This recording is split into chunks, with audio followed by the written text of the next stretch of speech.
बस रवि शोध संस्थान चले आओ, वहां बहुत जानकार लोग हैं। हमको कहाँ मिट्टी की बात मालूम है? अरे पीएच वैल्यू वगैरह तो मिट्टी का वो जो मिट्टी और हम किताब पढ़ के हम जाने हैं भैया।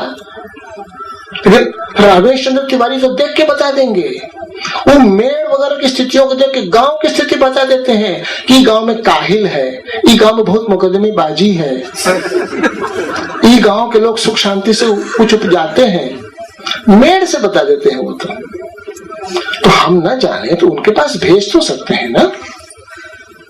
ये हमें अपनी कार्यशैली के अंदर ज्यादा बढ़ाने की जरूरत है। इसलिए मैं कहता हूं कि हमें भारत विकास संगम के नाते से एक और संगठन नहीं बनना है।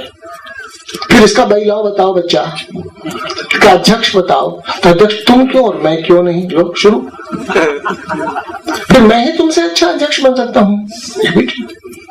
कई बार दूसरे खुद से अच्छा अध्यक्ष बनने की कोशिश में जो होता है और जगह वही तो होगा।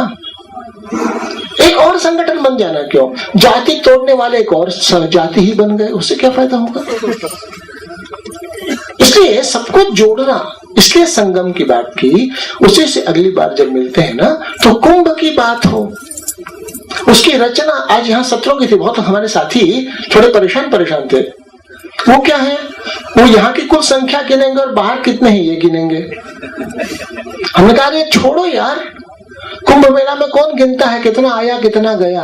मोटरी बांधे आता रहता, मोटरी बांधे जाता रहता। सूर्यकांत जलाल कह रहे थे, गोविंद जी तो अजब बात है। कहा क्या, इतना गाड़ी से हम सबको भेजे हैं फिर भी इतने लोग बैठे हैं।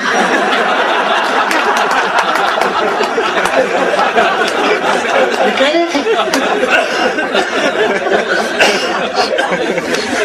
जानते हैं सुरेंद्र जी तो बहुत हुरकोचते थे बहुत। बताओ कितने का परिचय कराना है, कब परिचय करें, कब कौन परिचय करें, मंच में कौन बैठेंगे, कौन चलाएंगे? हाँ भाई ठीक है, हो जाएगा।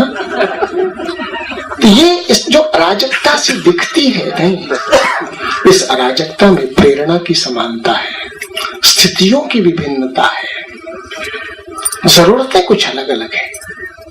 इसलिए जो नहीं आए वो आलसी थे कहना गलत है। अमुक कार्यकर्ता की पत्नी को दाखिल करना पड़ा इसलिए नहीं आया, अमुक कार्यकर्ता के घर गमी हो गई इसलिए नहीं आया। तो नहीं आया इससे ही निष्कर्ष निकाल लेना उसके प्रति अन्याय होगा और हमारी अपनी। इसलिए प्रेरणा की समानता की ओर हम ज्यादा ध्यान दें। खैर ये सब बातें हो गई बहुत, और ये सब अगर करना है भैया तो हमको खुद को बड़ा बनना है, और खुद को बड़ा बनना तो स्वाभाविक है। लोभ भय मोह कम करना, छोड़ देना। पता नहीं कि छूटेगा कब छूटेगा, नहीं छूटेगा। अरे कम तो करें यार, 2 किलो था आधा किलो करें, कम कर लें। 200 ग्राम है कम कर लें। उसके लिए हमको एक ने परमपूज्य गुरु जी ने जो बताया था वही मैं जानता हूँ। सतत प्रयत्न, आत्मनिरीक्षण, भगवत प्रार्थना।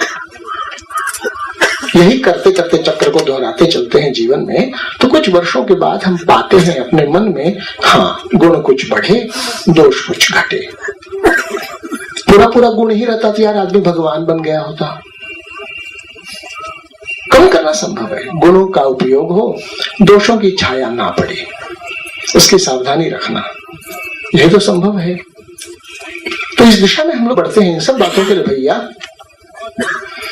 आखिरी बात, अगर बड़ा बनना है, बहुत क्षमता बहुत ताकत सब रहने के बाद भी हनुमान जी छोटे ही थे। जांबवंत भी बहुत हुरकोचे, अरे तुम बहुत बड़े थे, तुम ही लील गए थे सूरज को, चलो तुम दौड़ सकते हो, तुम छलांग लगा के पहुंच सकते, तुम अकेले पहुंच सकते हो। सुग्रीव कहता है कि नहीं हम पहुंच नहीं सकते हैं, अंगद कहता है नहीं पहुंच के दौड़ को पार चले जाएंगे, ई पार आ नहीं पाएंगे। काका कहता है हनुमान जी चुपचाप बैठे ही रहे। इसके बाद वो कब बढ़े, कब बने बड़े? राम काज लगी तब अवतारा, सुनत ही भयउ पर्वताकारा। जब उनका मन ये तय हो गया कि राम अवतार हुआ है, ये सुनते ही पर्वताकार बने। तो छोटे छोटे लक्ष्य के कारण अगर हम सोचेंगे तो हम बड़े नहीं बनते। बड़े लक्ष्य के साथ अपने को जोड़ना, तो बड़े लक्ष्य अगर उसमें भगवत कृपा भगवत उद्देश्य के आधार पर होगी भगवान का जो काम है उसमें हम अगर लगे हैं, अपने को मानते हैं, तो भगवान ही हमको उस रास्ते पर बढ़ाता है।